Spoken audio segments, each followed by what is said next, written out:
Hello everyone, कैसे आप लोग। उम्मीद करता हूँ आप सभी अच्छे से होंगे। तो आज की इस वीडियो में हम बात करने वाले हैं एक बहुत ही शानदार भर्ती के बारे में, जो कि होने वाली है SSC CHSL inter level new vacancy. ठीक है, तो एसएससी की तरफ से एक बहुत ही शानदार भर्ती आ चुकी है, जो कि होने वाला है एसएससी सीएचएसएल। ठीक है, तो सीएचएसएल का जो एग्जाम होता है वो इंटर लेवल का एग्जाम होता है। तो अगर आप इंटर पास हैं तो आप इस फॉर्म को भरने के लिए एलिजिबल हैं। ठीक है, तो चलिए अब आगे बात करते हैं कि इसका फॉर्म अप्लाई डेट कब से होने वाला है, फॉर्म फी क्या होने वाला है। तो चलिए इन सभी को डिटेल में समझते हैं। ठीक है, तो सबसे पहले हम बात करें फॉर्म अप्लाई डेट के बारे में कि इसका फॉर्म अप्लाई डेट कब से होने वाला है।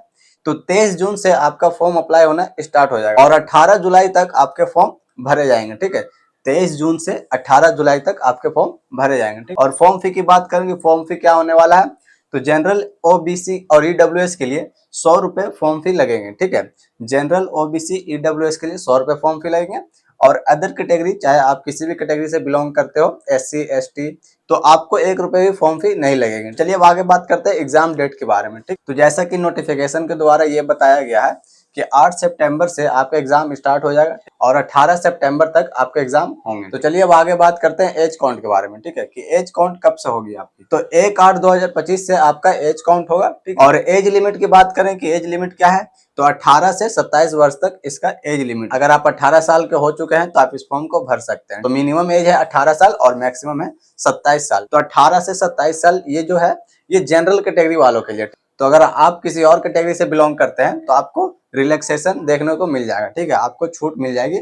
जैसे कि ओबीसी कैटेगरी से अगर आप बिलोंग करते हैं तो आपको 3 साल की छूट मिल जाएगी। ठीक है, अगर आप एससी एसटी कैटेगरी से बिलोंग करते हैं तो आपको 5 साल की छूट मिल जाएगी। तो आगे बात करें इसमें क्वालिफिकेशन की, इसमें क्वालिफिकेशन क्या मांगी गई है। तो क्वालिफिकेशन की बात करें तो आपसे सिर्फ 12th पास मांगा गया। ठीक है, अगर आप 12th पास हैं तो आप इस फॉर्म को भर सकते हैं, चाहे आप किसी भी बोर्ड से 12th पास हो। ठीक है, उससे कोई मैटर नहीं करता और परसेंटेज भी मैटर नहीं करता इसमें। ठीक है, चाहे आपके 12th में कितने भी परसेंटेज हो वो भी मैटर नहीं करता, बस आप 12th पास होना चाहिए। तो अगर आप 12th पास हैं तो आप इस फॉर्म को जरूर भरें। ठीक है, तो सिलेक्शन प्रोसेस की बात करें कि इसका सिलेक्शन प्रोसेस क्या होने वाला है।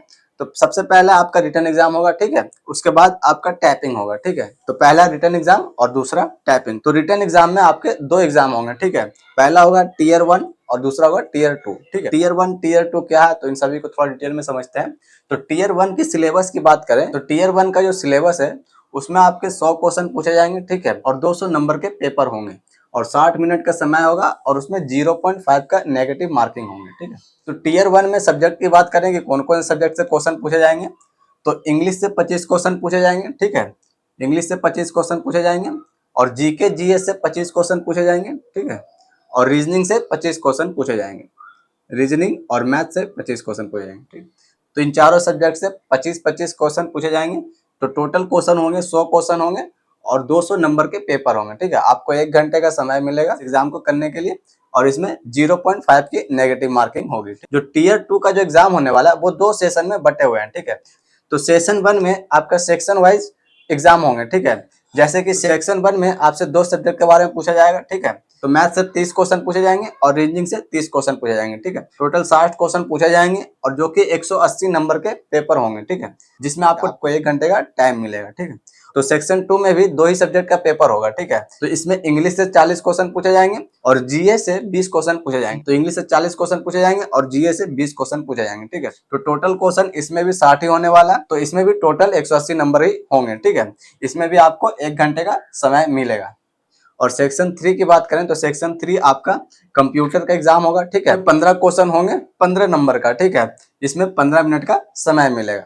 तो सेक्शन 3 में 15 क्वेश्चन पूछे जाएंगे जो कि 15 नंबर के होंगे और 15 मिनट आपको समय मिलेगा। ठीक है, तो ये था टीयर 2 का सेशन 1। ठीक है, अब सेशन 2 की बात करें तो सेशन 2 में आपके 2 पार्ट में एग्जाम होते हैं। ठीक है, तो जैसे कि आपको पता होगा कि अगर आप एसएससी सीएचएसएल का एग्जाम क्वालिफाई करते हैं तो आपके 3 पोस्ट में भर्ती होती है। ठीक है, तो पहला पोस्ट होता है डीईओ। ठीक है, और दूसरा होता है एलडीसी और तीसरा होता है जेएसएल। ठीक, तो अगर आप डीईओ में पोस्टिंग लेना चाहते हैं तो आपको पार्ट ए वाला एग्जाम देना होगा। ठीक है, तो पार्ट ए में आपका स्किल टेस्ट होगा 15 मिनट तक। ठीक है, 15 मिनट तक आपसे स्किल टेस्ट के बारे में तो सवाल पूछे जाएंगे। ठीक है, और पार्ट बी की बात करें तो पार्ट बी में 2 पोस्टिंग होती है। ठीक है, इसमें एलडीसी भी होता है और जेएसए भी होता है। ठीक है, तो इसमें आपसे टाइपिंग टेस्ट मांगा गया जो कि 15 मिनट के होंगे। ठीक है, 15 मिनट का आपका टाइपिंग टेस्ट होगा। ठीक है, तो अगर आप इंग्लिश में टाइपिंग करते हैं तो पर मिनट आपको 35 वर्ड लिखने होंगे, 35 वर्ड आपको 1 मिनट में लिखने होंगे, ठीक। तो अगर आप हिंदी में टाइपिंग टेस्ट देना चाहते हैं तो आपको पर मिनट 30 शब्द लिखने होंगे, ठीक है। 1 मिनट में आपको 30 शब्द लिखने होंगे, ठीक है। तो ये था एसएससी सीएचएसएल का फुल इंफॉर्मेशन। तो उम्मीद करता हूँ आपको ये जानकारी पसंद आया हो। तो वीडियो अच्छा लगे तो लाइक करें, अगर चैनल पर नए हैं तो चैनल को सब्सक्राइब कीजिए ऐसे इन्फॉर्मेटिव वीडियोस के लिए।